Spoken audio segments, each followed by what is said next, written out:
Vamos a abrir nuestras Biblias a Hebreos capítulo 10, versículo 23.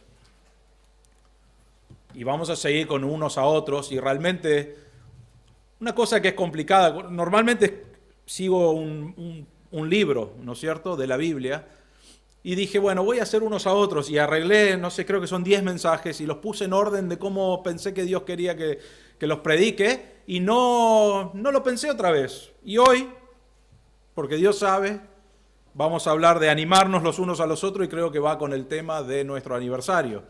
Así que eso siempre me gusta cuando Dios arregla esas cosas. Les comparto una ilustración que he compartido y leído en otro momento. Hay una vieja historia, dicen. Satanás una vez estaba haciendo propaganda de herramientas que tenía en venta, ¿no es cierto? Él dice, tengo herramientas para que usen, y cada herramienta tenía un precio.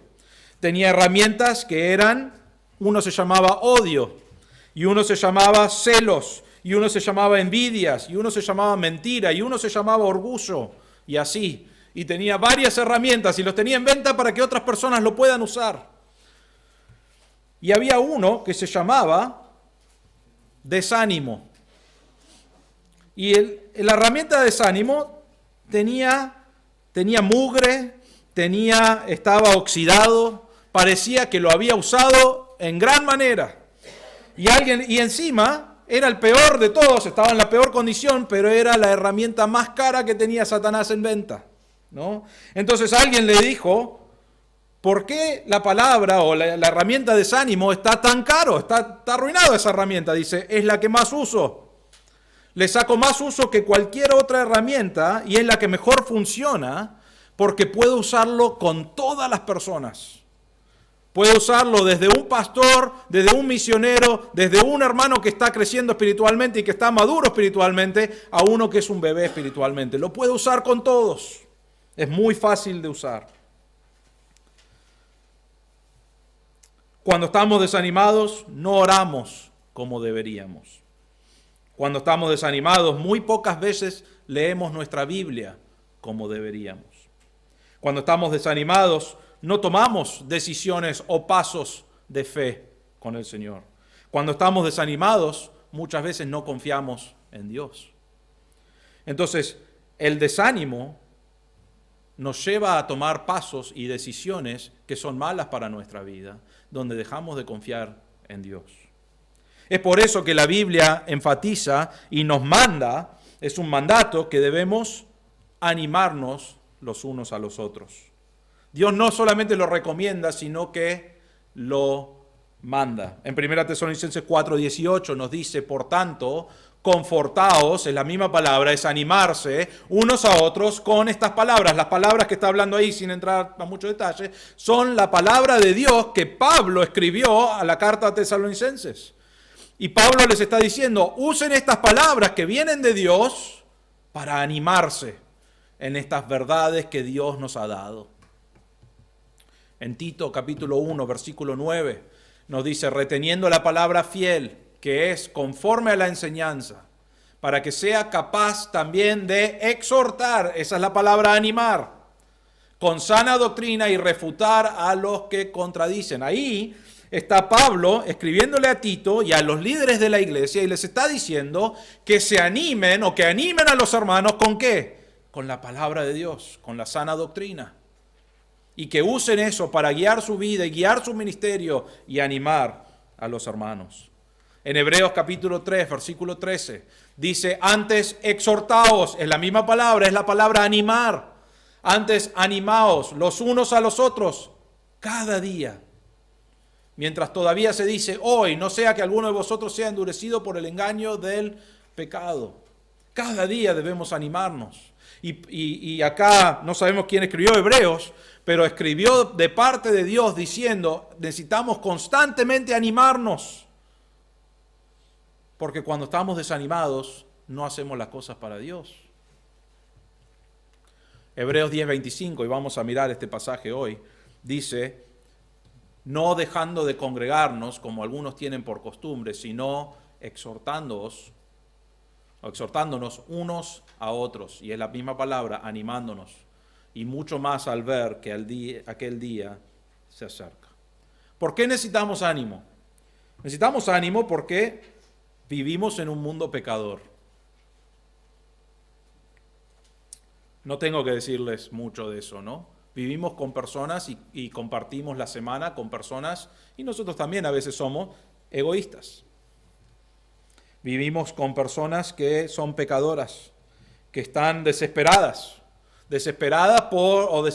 por tener dinero, por tener fama, por tener poder, pero no tienen una esperanza. Y el mundo funciona así. El pecado nos saca el gozo y necesitamos ser animados porque el pecado nos saca el gozo. Nuestros cuerpos realmente se desarman, se derrumban, se debilitan, ¿no? Engordan, si ves las fotos. Nuestros planes fallan. Los sueños que quizás tenías cuando eras chico o cuando eras joven, algunos mueren. Ya decís, bueno, eso ya no se va a cumplir. Y empezás a pensar en todas esas cosas que ibas a hacer y no pudiste. Nuestra perspectiva a veces. Decís, ¿qué va a pasar conmigo en el futuro? Porque veo todas estas cosas en mi vida, entonces nos desanimamos. Y es por eso y otras cosas en la Biblia estaban pasando persecución, estaban sufriendo de maneras que nosotros no sufrimos hoy, estaban teniendo una variedad tremenda de pruebas en su vida, y nosotros también a veces tenemos pruebas de médicas, pruebas de familia, pruebas entre hermanos. Y es por eso que necesitamos animarnos.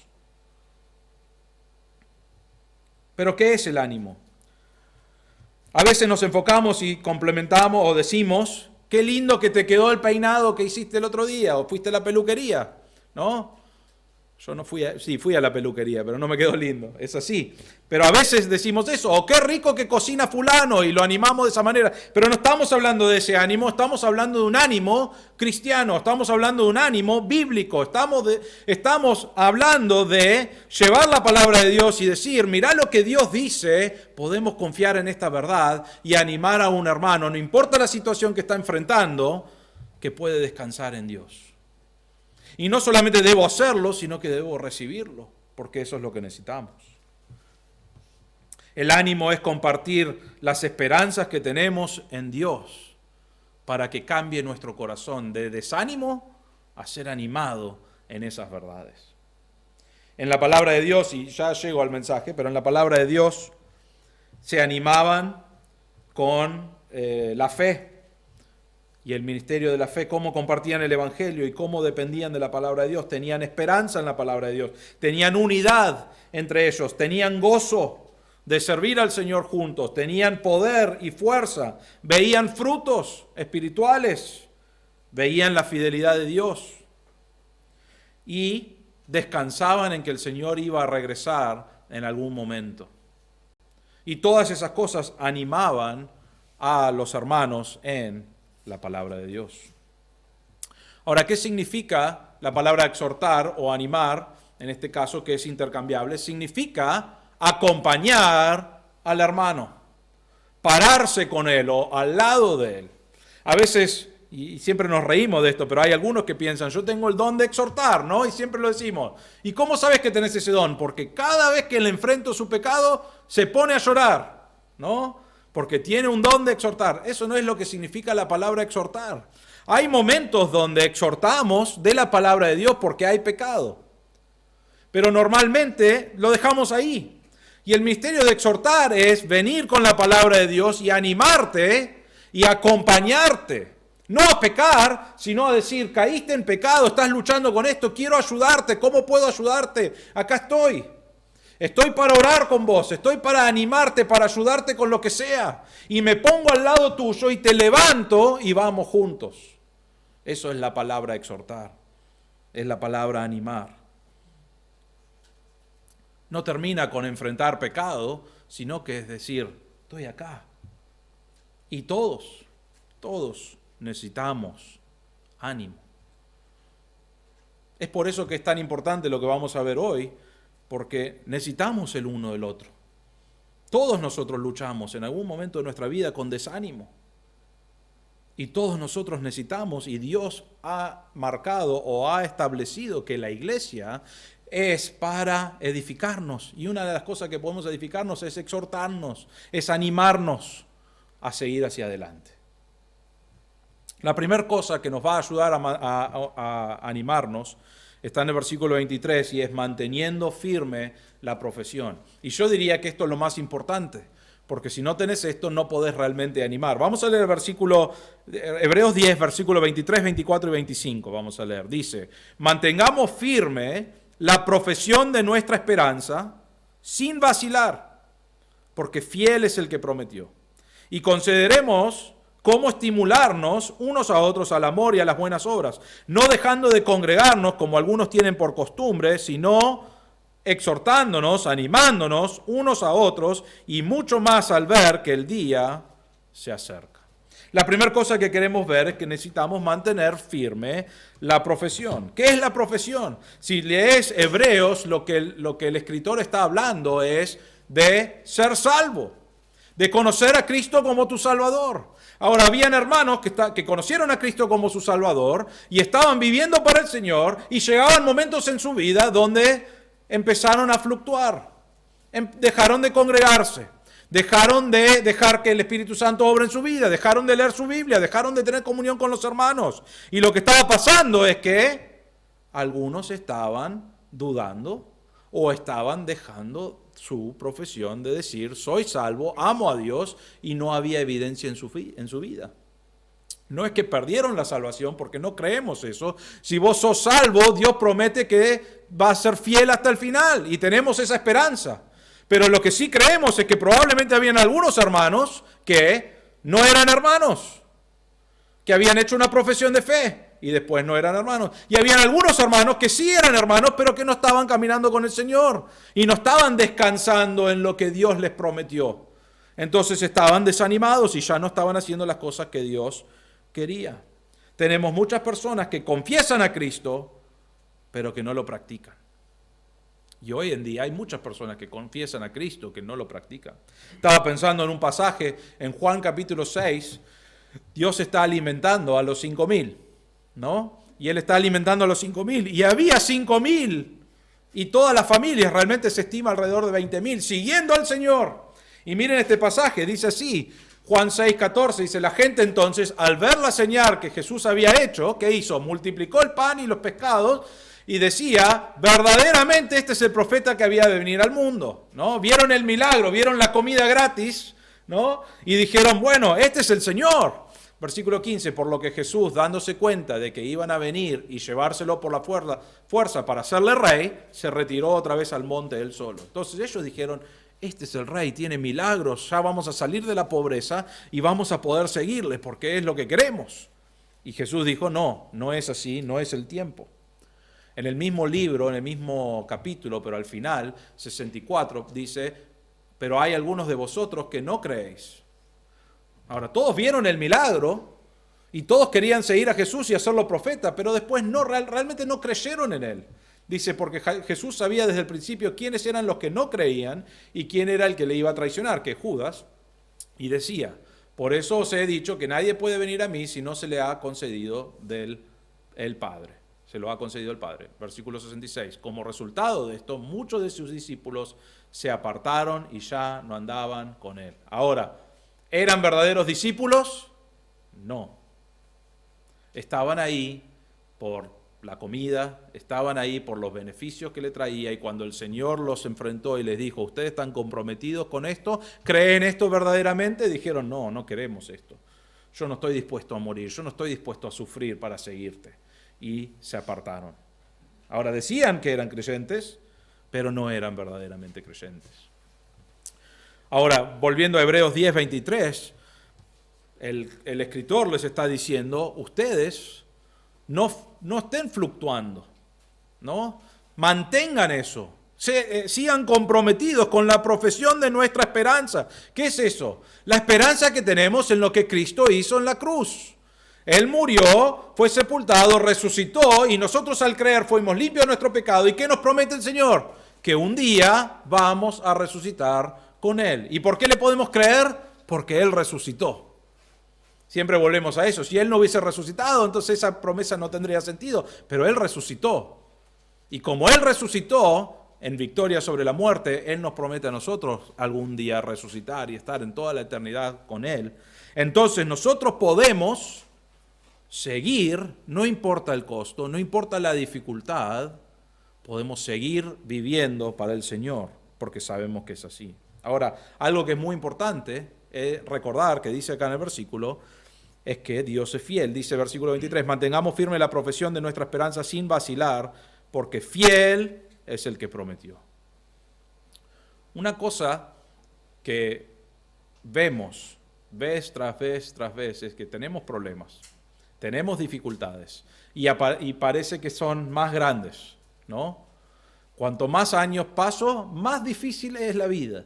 Eso es lo que siento que es así. Quizás los mayores me pueden decir que es verdad, es peor, ¿no? Esperá a que vengan los problemas de salud, ¿no? En todas esas cosas que pasan, la fidelidad de Dios sigue igual. Dios sigue siendo fiel. Dios sigue siendo Dios. Y podemos depender y descansar en Él. Entonces lo que está diciendo el escritor aquí es, van a haber problemas, van a haber dificultades, van a haber situaciones que quizás no podemos controlar y que a veces estamos desanimados, pero lo que tenés que hacer es decir, no basarnos en la gente, aunque la gente va a ayudarnos, porque eso es lo que hacemos como iglesia, pero basarme en Dios sigue siendo Dios, Dios sigue diciendo la verdad y Dios sigue prometiéndome que un día voy a estar en la eternidad con Él.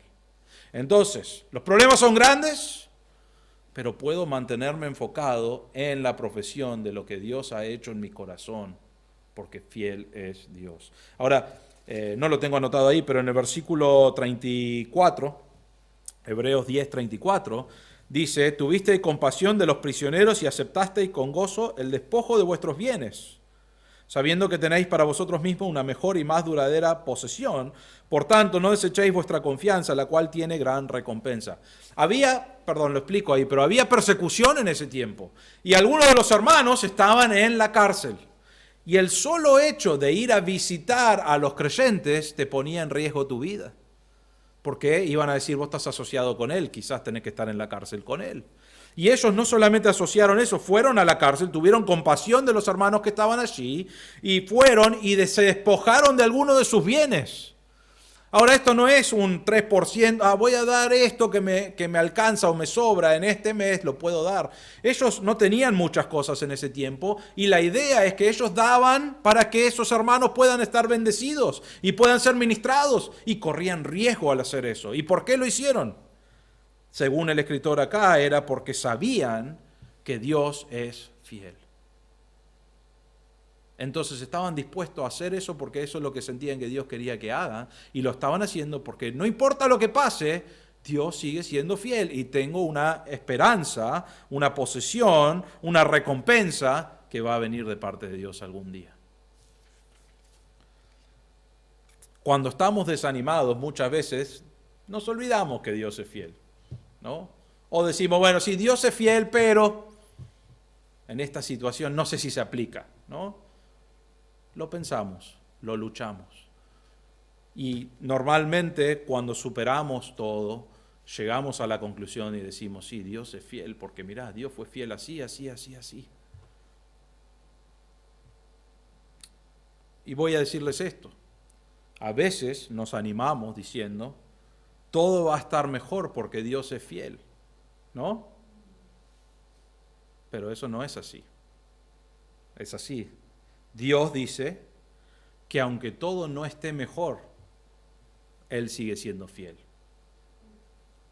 Esa es la diferencia. Nosotros nos animamos con todo va a estar mejor, Dios es fiel. Y es verdad, Dios es fiel. Pero no nos dijo que todo va a estar mejor. Y si todo no está mejor, y si todo está peor, y si hay luchas que no podemos comprender y que los hermanos ni entienden tampoco, ¿qué hago? En todas esas cosas, Dios sigue siendo fiel. Y eso es lo mejor de todo lo que tenemos aquí. Si tenemos que depender el uno del otro o estar en la senda del Señor por otra persona, no vamos a estar mucho tiempo. ¿No? Estamos y seguimos y debemos seguir, aún en el medio de todas las luchas y las dificultades, porque Dios sí es fiel. Y algún día esas luchas y esas cosas ya no van a estar. Y vamos a pasar una eternidad con el Señor porque Él lo prometió. Y Él resucitó. Y Él es Dios, entonces nos dijo, yo soy Dios y algún día va a ser así. Y hoy podemos confiar en que Dios es fiel. La segunda cosa, están los hermanos aquí y nos dice que debemos provocarnos al amor y buenas obras. Versículo 24 dice, estamos manteniendo firme la profesión de lo que creemos. Y versículo 24, y consideremos cómo estimularnos unos a otros al amor y a las buenas obras. Ahora vamos a hablar de la palabra consideremos en un momento, pero quiero que noten esto. Dice, consideremos, no dice consideremos cómo amarnos y hacer buenas obras. No dice eso el pasaje. ¿Qué dice?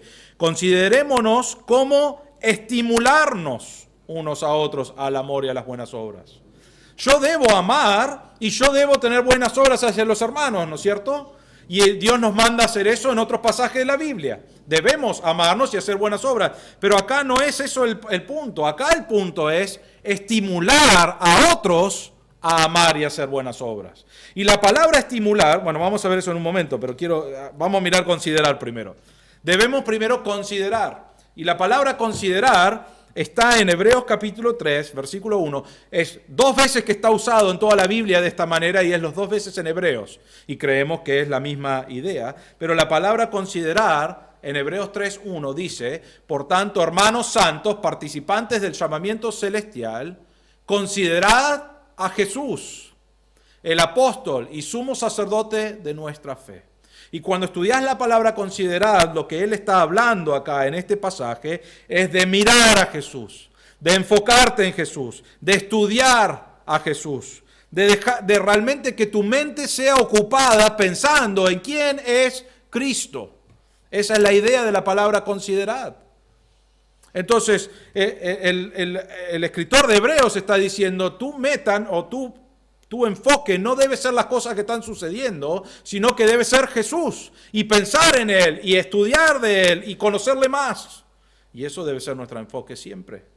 Ahora venimos a Hebreos capítulo 10, versículo 24 y tenemos la misma palabra. Y dice, y consideremos cómo estimular unos a otros. No estamos considerando a Jesús ahí, ¿a quién estamos considerando? Los unos a los otros. ¿Qué significa eso? Debo pensar en mis hermanos. Debo estudiar a mis hermanos, ¿no? Conocerles para poder estimularlos a las buenas obras y al amor. Pero tengo que conocerlo para poder hacer eso. Saber qué luchas tiene o qué dificultades tiene y qué beneficios o qué cosas fuertes, buenas en su vida tiene que podés estimularlo, moverlo, ayudarlo para que pueda amar y hacer buenas obras. Que es algo así, que ayuda a mi hermano a ser una persona más amorosa, ¿no? ¿Cómo puedo ayudar a mi hermano? ¿Qué puedo hacer yo para que mi hermano pueda amar de una manera más grande como la Biblia enseña? Y pienso en maneras de estimular a mi hermano para que pueda hacer buenas obras y amar. Ahora, la palabra estimular, que es la segunda palabra, la palabra significa provocar. Decía, yo ese sí lo sé hacer, ¿no?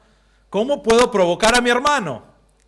Ahora, normalmente pensamos de una manera, es irritante o es algo negativo, ¿no es cierto? Hay algunos que dicen, este tiene el don de provocar, buenísimo, los conozco, fulano, mengano.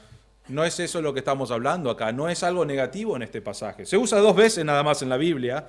En uno está en Hechos capítulo 15, versículo 39, y habla del desacuerdo que tenían Pablo y Bernabé de llevar a Marcos en el ministerio. Y está hablando ahí de una manera negativa, desacuerdo. Pero en esta palabra, en este pasaje, está hablando de hacer algo, pero no para provocar negativamente, sino para de estimular, de ayudar, de ver cómo puedo empujar a este hermano a amar y hacer buenas obras.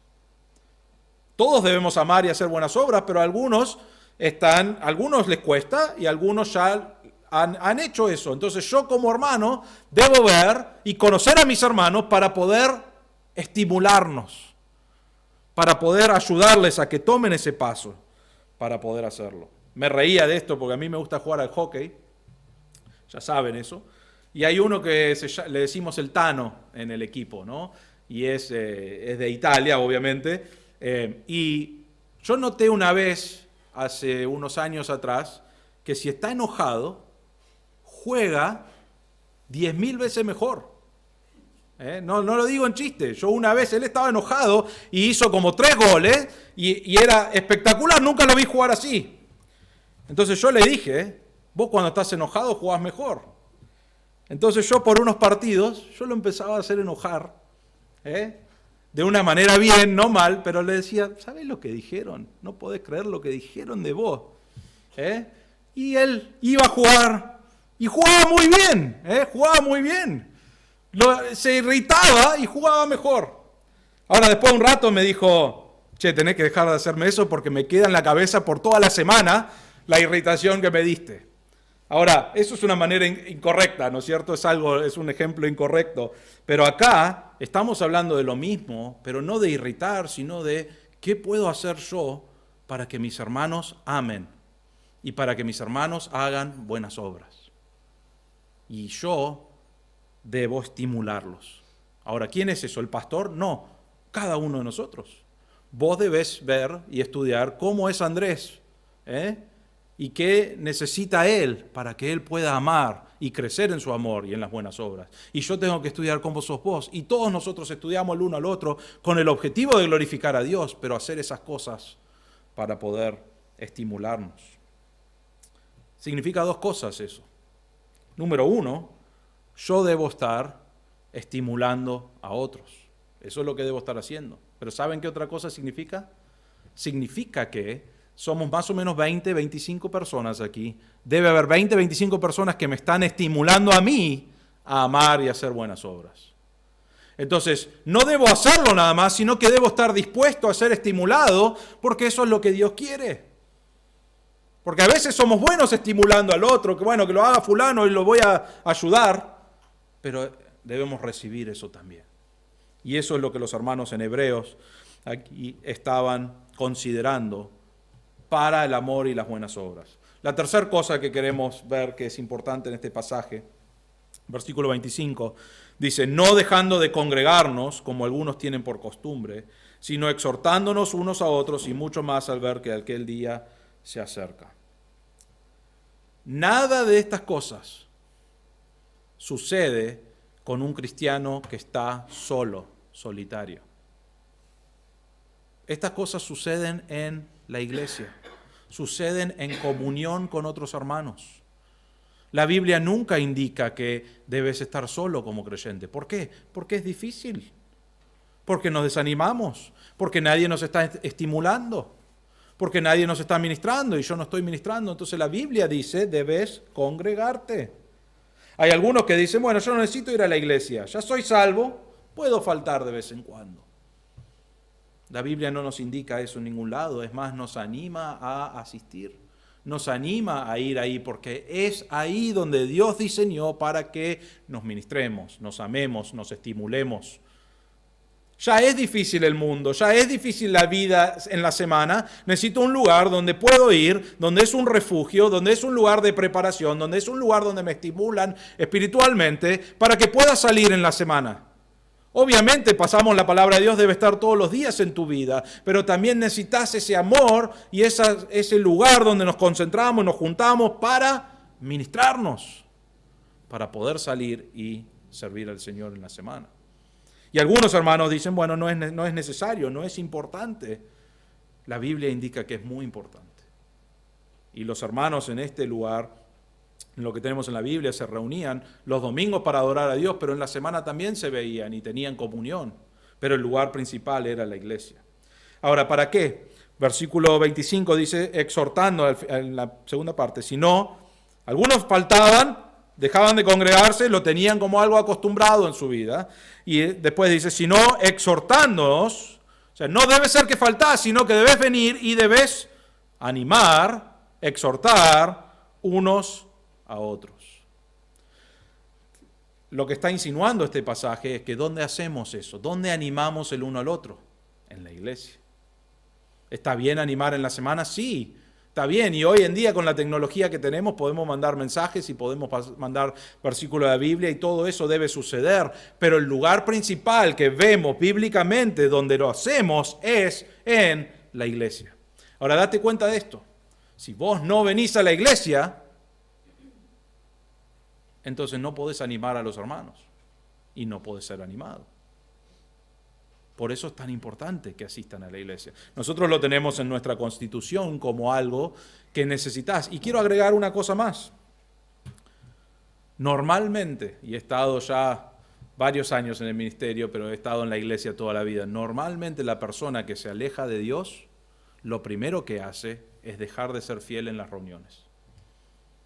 Porque empieza a buscar otras cosas, a obtener otras cosas y pierde esa fidelidad con el Señor en la iglesia, donde puede ser ministrado y donde puede ministrar y usar sus dones y ser estimulado. Y después de eso empieza a tomar decisiones y se aleja más y más y más. Y normalmente la gente que se aparta empezó con un domingo no tengo que ir a la iglesia. No estoy diciendo que la persona que falta automáticamente va a terminar así, pero Dios dice, este es el lugar donde tenemos para amarnos, para estimularnos, para ministrarnos. Y es por eso que nos manda a congregarnos. Y después nos dice, debemos exhortarnos, debemos animarnos unos a otros. Porque aquí es donde estamos, es para eso que estamos. Pensaba en esta ilustración, es como cargar una batería de un auto, ¿no? ¿Qué pasa cuando tu batería no tiene energía? Dejaste las luces. Había un auto que teníamos nosotros, nuestro primer auto en Estados Unidos cuando nos casamos, que no te avisaba cuando dejaste las luces prendidas, ¿no? Ahora te hace un ruidito o algo el auto. Y nosotros siempre dejábamos la luz prendida, nos bajábamos del auto, entrábamos y cuando no arrancaba. Y después estábamos tan contentos cuando vendimos ese auto porque era una molestia realmente varias veces. Pero ¿qué pasa cuando la batería se acaba? No funciona tu auto. ¿Y qué necesitas?